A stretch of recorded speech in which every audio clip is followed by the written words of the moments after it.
Okay, so today we will start chapter 9 heredity and evolution class 10th science. Okay, so in this chapter बेटा हम लोग क्या पढ़ने वाले हैं?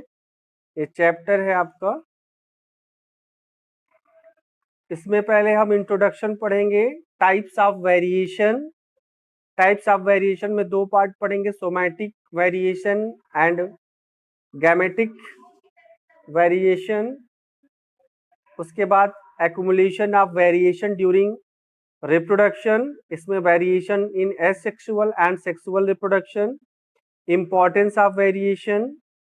After that, Mendel's work means Mendel and his works on inheritance.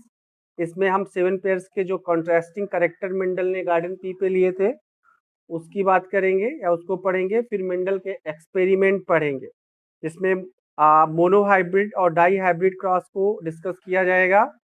और उसके बाद कुछ रेशियो हैं डाई हाइब्रिड में, फिनोटिपिक और जीनोटिपिक रेशियो, और उसके बाद सेक्स डिटर्मिनेशन, और उसमें सेक्स क्रोमोसोम भी आ जाएगा। और इवोल्यूशन आपका ये डिलीटेड पोर्शन है, सीबीएसई द्वारा आपकी बात ये डिलीट कर दिया गया है। तो ये सारी चीजें हम लोग इस चैप्टर में पढ़ेंगे। क्लियर है? नहीं तो हम लोग इसमें acquired inheritance, traits, gene flow, genetic drift जो इम्पोर्टेंट था हर बार आता था, ये सारी चीजें पढ़ते, लेकिन ये आपकी बार कट हो गया है। तो लेट्स स्टार्ट विद इंट्रोडक्शन। बेटा, genetics deals with the study of heredity and variation. Genetics में हम क्या पढ़ते हैं या जेनेटिक्स क्या होता है? तो जेनेटिक्स में जनरली हम हेरिडिटी और वेरिएशन को पढ़ते हैं। अभी हेरिडिटी क्या होती है, वेरिएशन क्या होता है, ये सारी चीजें आप समझेंगे। So combinedly genetics deals with the study of heredity and variation. Second point, the transfer of characters or traits from one generation to the next generation is called heredity. अभी हमने बताया कि इसमें हेरिडिटी और वेरिएशन पढ़ेंगे। तो heredity होता क्या है? जो करेक्टर है या जो लक्षण है, जो ट्रेट्स हैं, उसका एक जनरेशन से दूसरे जनरेशन में ट्रांसफर होना, from one generation to the next generation, it is called heredity. तो हेरिडिटी समझ में आ गया होगा। वेरिएशन क्या होते हैं? जब भी कोई ऑर्गेनिज्म डेवलप करता है तो जो उसके करेक्टर उसके ऑफस्प्रिंग से आते हैं बेटा, तो उसमें कुछ न कुछ वेरिएशंस होते हैं। ठीक है ना? कुछ न कुछ उसमें वेरिएशंस होते हैं। हेरिडिटी बेटा, हेरिडिटी क्या होता है? हेरिडिटी आपका जो करेक्टर या जो ट्रेट्स एक जनरेशन से दूसरे जनरेशन में ट्रांसफर हो रहे हैं, उनको हेरिडिटी कहेंगे। जैसे आप अपने फादर से या अपने पेरेंट्स से जो भी करेक्टर आप में आए हैं, वो हेरिडिटी होता है, वही हेरिडिटी बोला जाता है। और कुछ ऐसे करेक्टर होते हैं जो वेरिएशन कॉज करते हैं, जो एक्स्ट्रा करेक्टर भी कुछ आते हैं। ठीक है? जो आपके पेरेंट्स से आपको कुछ तो हेरिडिटी वाले करेक्टर मिलते हैं, कुछ वेरिएशन वाले करेक्टर मिलते हैं, या कह लीजिए कुछ चीजें एक्स्ट्रा जो आ रही हैं वो वेरिएशन कॉज करती है। तो ये हेरिडिटी क्या है? हेरिडिटी जो पीढ़ी दर पीढ़ी आपको चीजें मिल रही हैं अपने पेरेंट्स से, या जो ट्रेट्स या जो करेक्टर्स आ रहे हैं, जैसे मम्मी की कर्ली हेयर्स आप में आ गई, मम्मा की, पापा की नोज आ गई। ठीक है? इस तरह की जो करेक्टर आप में आ रहे हैं, ये हेरिडिटी वाले करेक्टर होंगे। ठीक है? And now the what is variation? The difference in the character or traits between the parent and the offspring is called variation. मैंने बताया कि जो अलग पेरेंट से जो करेक्टर आपको अलग मिल रहे हैं या जो एक्स्ट्रा मिल रहे हैं, वो वेरिएशन होता है बेटा। इसलिए लिखा गया है the difference in the characters or traits between the parents and the offspring is called the variation. जो पेरेंट और ऑफस्प्रिंग के बीच में जो मतलब कि एक्स्ट्रा करेक्टर हैं, या कह लीजिए कि जो डिफरेंस है, वही वेरिएशन बोला जा रहा है। Clear? On the types of variation, सारी चीजें आपको जानना चाहिए। जो चीज कट गई है कट गई है, कोई बात नहीं। जो सीबीएसई ने कट कर दिया है कोरोना को देखते हुए, कोई दिक्कत नहीं है। तो टाइप्स ऑफ वेरिएशन क्या है? जो ये वेरिएशन हो रहा है ना, जो नहीं दिख रहा है। सो टाइप्स ऑफ जो बेटा आपको मदर में या जो पेरेंट्स और ऑफस्प्रिंग के बीच में जो डिफरेंस दिख रहा है, ये वेरिएशन है। और ये वेरिएशन आपके टू टाइप्स के हैं, somatic and gametic. Somatic and gametic. Gametic आपको नाम से ही पता चल रहा होगा कि कहीं गैमीट का इन्वॉल्वमेंट हो रहा है, कहीं गैमीट इन्वॉल्व हो रही है, ठीक है। तो first of all somatic variation discuss कर लेते हैं कि सोमैटिक वेरिएशन होता क्या है। तो बेटा somatic variation takes place in the body cell. ये वेरिएशन कहाँ पे होगा, जो बॉडी की सेल्स है ना वहां पे होगी, वो बॉडी के सेल के अंदर सोमैटिक वेरिएशंस होते हैं। And it is neither inherited nor transmitted. और जो सोमैटिक वेरिएशन होता है, वेरी इंपॉर्टेंट थिंग, ये इनहेरिटेड नहीं होता, न तो ट्रांसमिट होगा, ठीक है। ये इनहेरिटेड नहीं होगा, न तो ट्रांसमिट होगा। कौन सा वेरिएशन, सोमैटिक वेरिएशन, ठीक है। ये बॉडी सेल्स में हो रहा है और न तो ये इनहेरिटेड होगा, न तो ये ट्रांसमिटेड होगा, मतलब इसका एक पीढ़ी से दूसरी पीढ़ी में जाने के कोई चांसेस नहीं होते। And it is also known as acquired traits. इसीलिए बेटा इसको एक्वायर्ड ट्रेट्स बोला गया है। और आप सभी जानते हो कि जो एक्वायर्ड होता है वो हम मतलब जन्म लेने के बाद आफ्टर बर्थ हम जिस चीजों को सीखते हैं, जैसे तैरना हम सीखते हैं, चलना सीखते हैं, तो ये एक्वायर्ड ट्रेट्स में आएगा। ये हमको फादर मदर से नहीं मिला है, ये हमने सीखा है, ठीक है। तो ये एक्वायर्ड ट्रेट में आएगा। तो इसीलिए ये एक्वायर्ड ट्रेट का वेरिएशन इसीलिए है क्योंकि ये इनहेरिटेड नहीं है, ये ट्रांसमिट नहीं हो रहा है, ठीक है। समझ में आ रहा होगा। एग्जाम्पल में जैसे हम बात करते हैं बेटा कि टेल्स इन डॉग, जो डॉग की टेल्स होती है, बोरिंग ऑफ पिन्ना, गांव में आपके कान में जो है वो छोटे छोटे बच्चों के कान में जो है होल किया जाता है, बोर किया जाता है। तो ये करेक्टर आप, ठीक है, किसी की कान में जो बोर्ड होता है, क्या उसके ऑफ स्प्रिंग या उसके जो प्रोजिनी में क्या वो बच्चे ऐसे होते हैं क्या कि उनके कान में बाई बर्थ ही जो है वो होल हुआ हो, बोर्ड हुआ हो, नहीं ना। तो इसका मतलब है कि ये इनहेरिटेड नहीं है, ठीक है।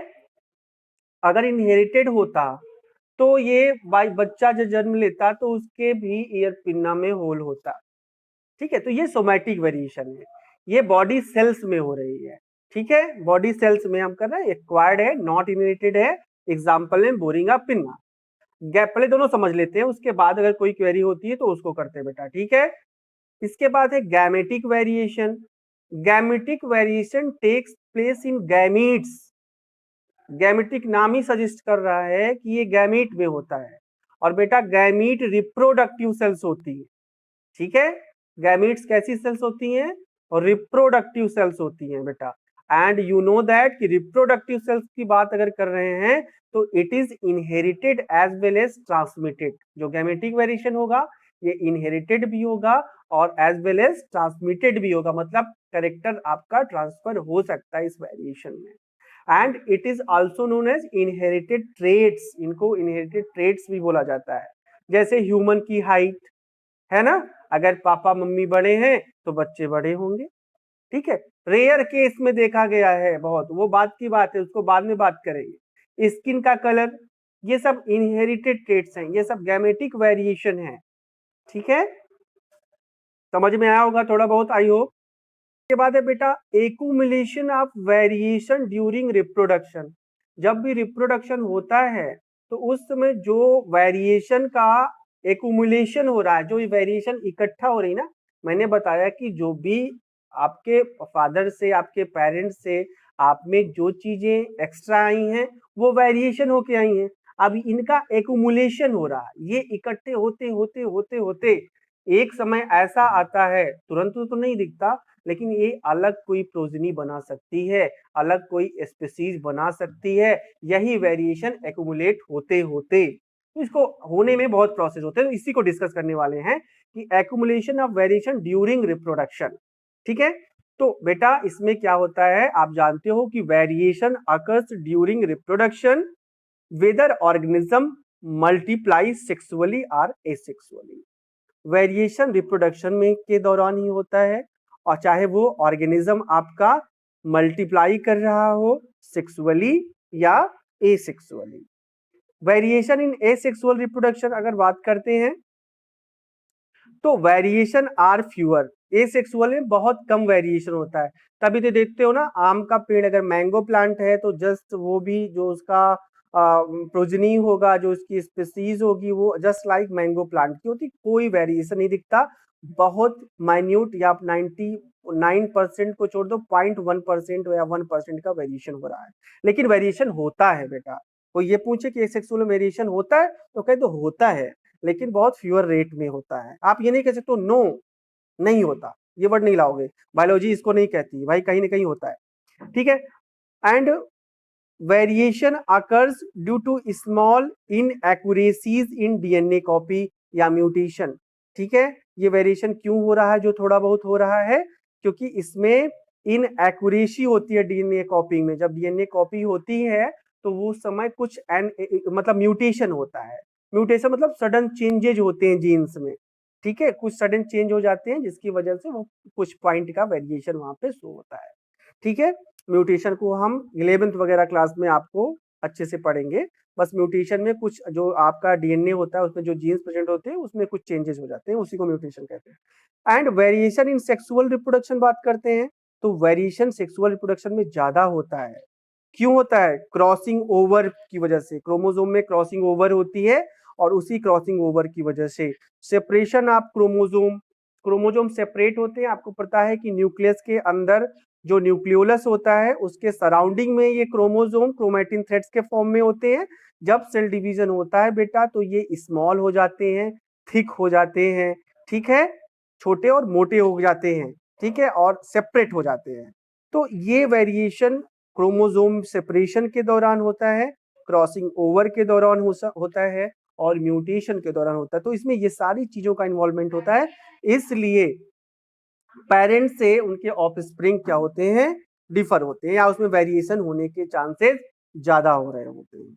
क्लियर कि what is the importance of variation. अच्छा, वेरिएशन का इंपॉर्टेंस क्या है, एवरीथिंग इज इंपॉर्टेंट, ठीक है, सभी इंपॉर्टेंट है फ्रॉम योर पॉइंट, किस पॉइंट ऑफ व्यू से, सीबीएसई के एग्जाम के पॉइंट ऑफ व्यू से, ठीक है। तो ये सारी चीजें भी आ सकती हैं, इसको आप इग्नोर नहीं करेंगे।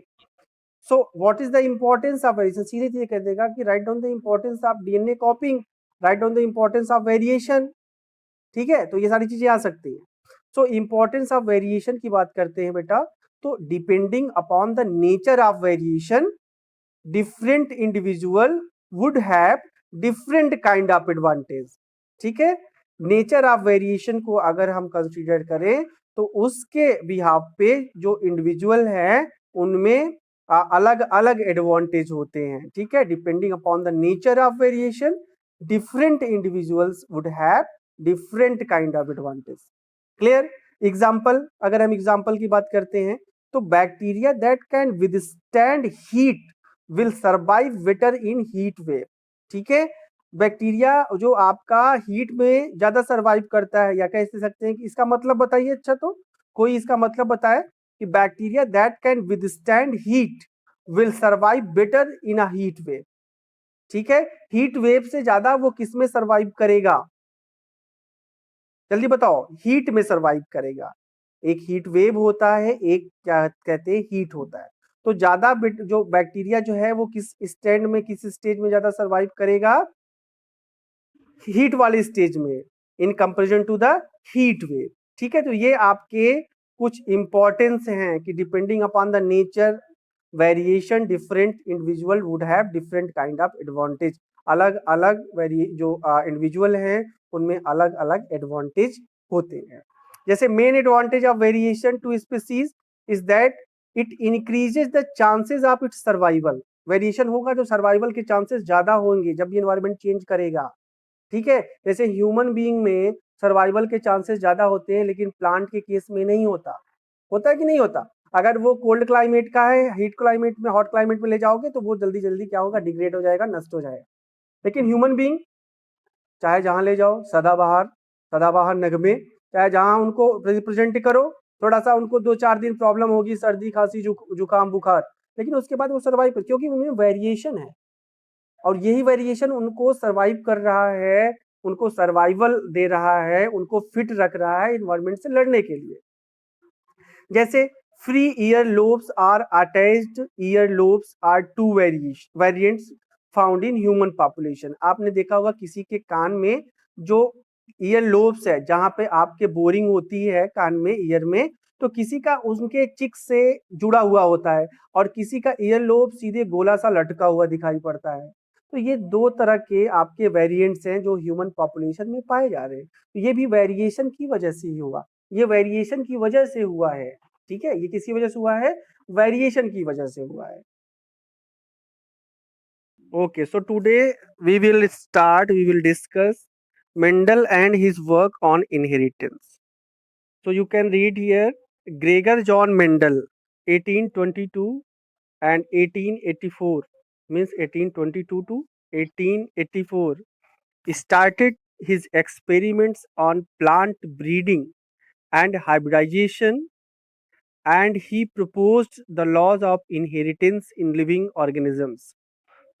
मेंडल जो थे, ये इनका पूरा नाम है सर ग्रेगर जॉन मेंडल।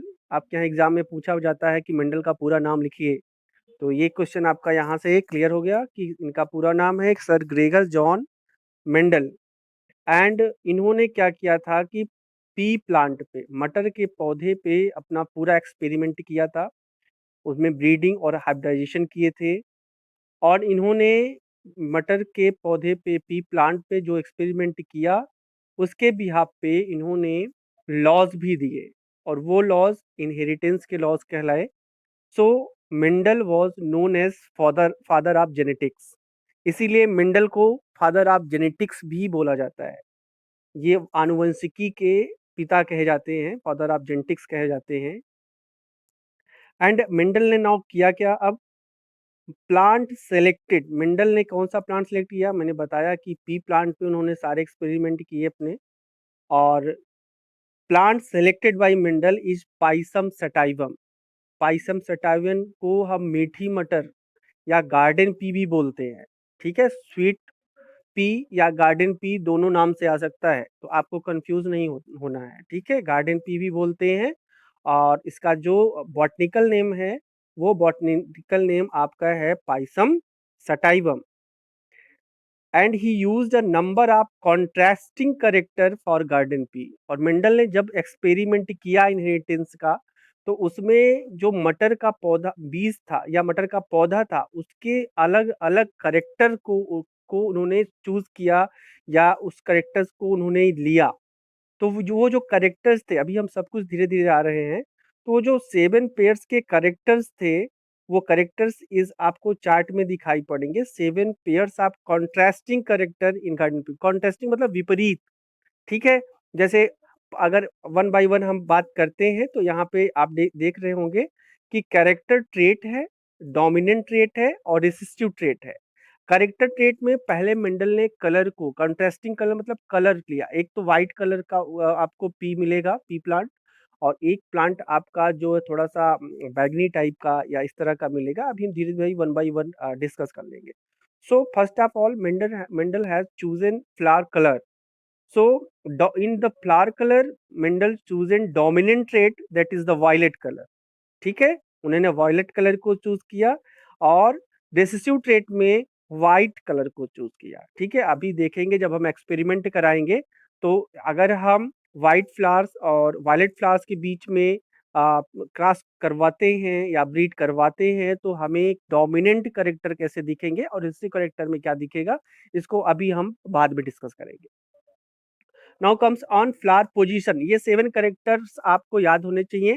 पहला मैं करेक्टर ही पढ़ देता हूँ कि फ्लावर का कलर लिया था, फ्लावर का पोजीशन लिया था, सीड कलर लिया था, सीड शेप लिया था, पॉड शेप लिया था, पॉड का कलर लिया था, एंड हाइट ऑफ प्लांट लिया था। ये 7 कंट्रास्टिंग करेक्टर मेंडल ने अपने एक्सपेरिमेंट के दौरान उन्होंने सेलेक्ट किए थे। फ्लावर कलर तो मैंने बता दिया। Now comes on the flower position. आप प्लांट में फ्लावर की पोजीशन भी देखते होंगे, तो कुछ टर्मिनल फ्लावर्स होते हैं, कुछ एक्सियल फ्लावर्स होते हैं। टर्मिनल फ्लावर जो टॉप पे प्रेजेंट होते हैं, एक्सियल जो ब्रांचेस प्रेजेंट होते हैं, उन्हें एक्सियल फ्लावर्स कहते हैं। सीड का कलर जो लिया था, उस सीड के कलर में येलो सीड था और ग्रीन सीड था। ठीक है, येलो सीड भी होता है, जब वो मैच्योर्ड कंडीशन में आ जाता है, तो वो सीड आपकी कैसी हो जाती है बेटा मेरे, वो आपकी येलो कलर की हो जाती है। और जब वो अनराइप्ड होता है या कच्चा होता है या पका नहीं होता है, जब फली पोजीशन में होती है वो, या जब बिगिनिंग पोजीशन में होती है, तो वो ग्रीन कलर की होती है, आपने देखा होगा। इसके बाद सीड का शेप लिया था उन्होंने। सीड आप देख सकते हैं, सीड में 2 शेप होते हैं उसके। एक कह सकते हैं कि आपका राउंड शेप होता है, जो पी प्लांट का जो सीड होता है वो राउंड शेप में होगा और ये रिंकल्ड शेप में होगा। राउंड वो होगा जो हेल्दी सीड होंगे, एंड रिंकल्ड अगर आपने कभी भी मटर को या पी को सोक किया हो वाटर में, तो आपको डिफरेंट टाइप्स के रिंकल्ड उसकी स्किन पे, उसकी मेम्ब्रेन पे दिखाई पड़ेंगे। ठीक है? तो वो जो झुझला हुआ या कह सकते हैं कि जो रिंकल्ड पोजीशन है वहाँ पे आपको दिखाई पड़ सकता है। तो मेंडल ने सीड का शेप भी लिया जिसमें राउंड शेप और रिंकल्ड शेप को लिया। Next pod shape. पॉड में आप जो है आप देख सकते हैं पॉड वो पूरा जिस फली होती है उसको पॉड बोल रहे हैं यहाँ पे। वो इन्फ्लेटेड था और कॉन्स्ट्रिक्टेड था, मतलब बीच में जब आप देखेंगे ना तो कॉन्स्ट्रिक्टेड और इन्फ्लेटेड आएगा। इसको जब हम आपका आगे डिस्कशन में बता देंगे या अभी आगे हम डिस्कस कर देंगे। पॉट का कलर लिया, मतलब सीड का कलर ग्रीन येलो वही है। एंड हाइट ऑफ प्लांट लिया। हाइट में कुछ प्लांट्स को उन्होंने टॉल प्लांट को चूज किया या सिलेक्ट किया, पी प्लांट को, और कुछ उन्होंने डॉर्फ या शॉर्ट प्लांट को चूज किया। ठीक है, इतना समझ में आया? Okay. After that Mendel's experimental material. Mendel ने का जो एक्सपेरिमेंटल मटेरियल था उसके बारे में डिस्कस करेंगे हम। So Mendel choose garden pea, and the garden pea botanical name is Pisum sativum as his experiment material, because आप बहुत सारे बच्चे पूछते हैं कि क्यों, अभी आपने ही पूछा कि क्यों ये मटेरियल आपने क्यों लिया, आपने गार्डन पी को ही क्यों सेलेक्ट किया, क्या रीजन था? So first of all, availability of detectable contrasting traits of several characters। Mendel को लकली सारे करेक्टर वो कंट्रास्टिंग मिले जो मेंडल को इस एक्सपेरिमेंट में हेल्प करने वाले थे। जैसे आपने 7 पेयर्स करेक्टर्स अभी पढ़ा। And you know that garden pea life span of this plant is very short, है कि नहीं? मेंडल साल भर में इसको कई बार उगा सकते थे। छोटे से गार्डन में इसको इसकी बुआई करके, इसको सो करके, इसको कल्टीवेट करके क्या कर सकते थे? एक्सपेरिमेंट कर सकते थे, है कि नहीं? ऐसा नहीं था कि 2 साल में एक बार इसमें सीड लगेगी या साल भर में एक बार सीड लगेगी, तो मेंडल को काफी टाइम लग जाता। तो इसका शॉर्ट लाइफ स्पैन होने की वजह से भी मेंडल को बहुत ज्यादा फायदा मिला। and normally allows self fertilization, but cross fertilization can also be carried out। Normally इसमें सेल्फ फर्टिलाइजेशन होता है, लेकिन आप इसमें क्रॉस फर्टिलाइजेशन भी करा सकते हो इस प्लांट में। तो ये भी बहुत बड़ा इंपॉर्टेंट फैक्टर था जो मेंडल के सक्सेस होने का। And large number of seed produce. Mendel को इतने बीज मिल जाते थे, इतने सीड्स मिल जाते थे कि आसानी से वो अपना एक्सपेरिमेंट कर सकते थे। ओके, सो मेंडल्स एक्सपेरिमेंट। अब हम मेंडल के एक्सपेरिमेंट पे आते हैं। सो मेंडल मेंडल का एक्सपेरिमेंट अगर हम आए तो मेंडल के एक्सपेरिमेंट की बात कर रहे हैं। Mendel conducted a series of experiment in which he crossed the pollinated plants to study one character at a time. Mendel ने क्या किया? कई सारे एक सीरीज के एक्सपेरिमेंट किए जिसमें उन्होंने क्रॉसिंग किया, क्रॉस कराया पॉलिनेटेड प्लांट्स को। ठीक है, और उसके करेक्टर को एक बार में पढ़ा। जैसे कि एक बार उन्होंने टाल प्लांट और डॉट प्लांट के बीच में क्रॉस कराया, फिर उसके करेक्टर को पढ़ा कि अच्छा इन दोनों के अगर हम प्लांट में क्रॉस पॉलिनेशन करवा कर देखते हैं तो अभी ये शॉर्ट और टॉल प्लांट के बीच में क्रॉस हो रहा है, तो इसका अगला जनरेशन में क्या ये प्लांट शॉर्ट होंगे या लॉन्ग होंगे, इस तरह के करेक्टर को उन्होंने रीड किया। सो इसमें सबसे पहले हम पढ़ने वाले हैं मोनो हाइब्रिड क्रॉस। इसमें सबसे पहले कौन सा क्रॉस पढ़ेंगे? इस चीज को आइडेंटिफाई करने के लिए, पता लगाने, मोनो हाइब्रिड क्रॉस पढ़ेंगे। ठीक है, सो मोनो हाइब्रिड क्रॉस में केवल एक पेयर कॉन्ट्रास्टिंग करेक्टर मंडल ने लिया। अब चाहे वो फ्लावर का कलर हो, चाहे फ्लावर की हाइट हो, चाहे फ्लावर की पोजीशन हो, ठीक है, चाहे स्टेम की हाइट हो, इसको लिया। तो मेंडल ने जनरली जो प्लांट लिया बहुत इंपॉर्टेंट है। ठीक है, मेंडल ने जो मोनो हाइब्रिड क्रॉस में जो प्लांट लिए वो वन पेयर कंट्रास्टिंग करेक्टर लिया। तो उन्होंने क्या किया? हाइट वाला करेक्टर लिया। मींस एक प्लांट, कुछ पौधे उन्होंने टॉल प्लांट के लिए और कुछ पौधे उन्होंने शॉर्ट प्लांट के लिए लिए। दोनों के बीच में इन्होंने क्रॉस पॉलिनेशन कराया या सेल्फ पॉलिनेशन कराया, उसके बाद देखा कि क्या होगा, तो वही हम पढ़ने वाले हैं। So let's start. Monohybrid cross, cross between two P plants with one pair of contrasting character is called a monohybrid cross. Sorry, monohybrid cross है क्या? मोनोहाइब्रिड क्रॉस में होता क्या है? तो मोनोहाइब्रिड क्रॉस में इन्होंने टू पी प्लांट्स को लिए, दो पी प्लांट्स को लिए with one pair of contrasting character, जिनके पास एक विपरीत लक्षण था। वो लक्षण क्या था, वो करेक्टर क्या था, उसी करेक्टर को मोनोहाइब्रिड क्रॉस कह रहे हैं। ठीक है, जो कंट्रास्टिंग पेयर इन्होंने वन पेयर लिया उसी को मोनोहाइब्रिड क्रॉस करें। कोई पूछेगा मोनोहाइब्रिड क्रॉस, तो कहना कि मेंडल ने दो प्लांट के बीच में क्रॉस करवाया और उन्होंने उसमें जो कंट्रास्टिंग करेक्टर लिया वो वन पेयर लिया। ठीक है, एग्जाम्पल में आप देख सकते हैं लिखा है उन्होंने क्रॉस कराया, और उस क्या इसमें लिखा है कि cross between a tall and A dark plant, a short plant. उन्होंने क्या किया, दो पौधे लिए, एक टॉल प्लांट का लिया, एक शॉर्ट प्लांट का लिया, दोनों के बीच में उन्होंने क्या किया, क्रॉस कराया। ओके, जब इन्होंने क्रॉस किया एक टॉल प्लांट में और डॉर्क प्लांट में, यहाँ आप डायग्राम में देख सकते हैं, टॉल को उन्होंने कैपिटल टी से प्रेजेंट किया, शॉर्ट को उन्होंने स्मॉल टी से प्रेजेंट किया। ठीक है, अब आप देख रहे हो कुछ भी प्रेजेंट कर सकते थे। कुछ बच्चे कहते हैं सर टी की जगह एक्स वाई जेड तो नहीं प्रेजेंट कर सकते, क्यों नहीं कर सकते, बिल्कुल कर सकते हो, लेकिन टॉलनेस को उन्होंने टी से रिप्रेजेंट किया यहाँ पे। तो आप देख रहे हो एक टॉल और शॉर्ट के बीच में उन्होंने क्रॉस कराया है।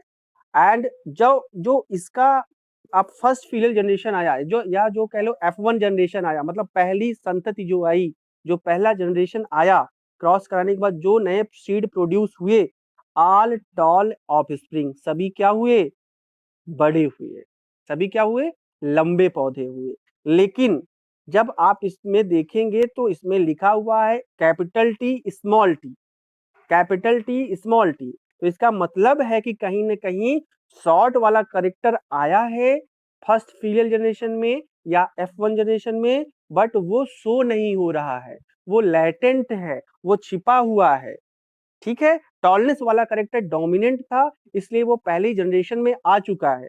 लेकिन जो रेसेसिव करेक्टर है वो करेक्टर छिपा है, बैठा है, लेटेंट है, गुप्त है।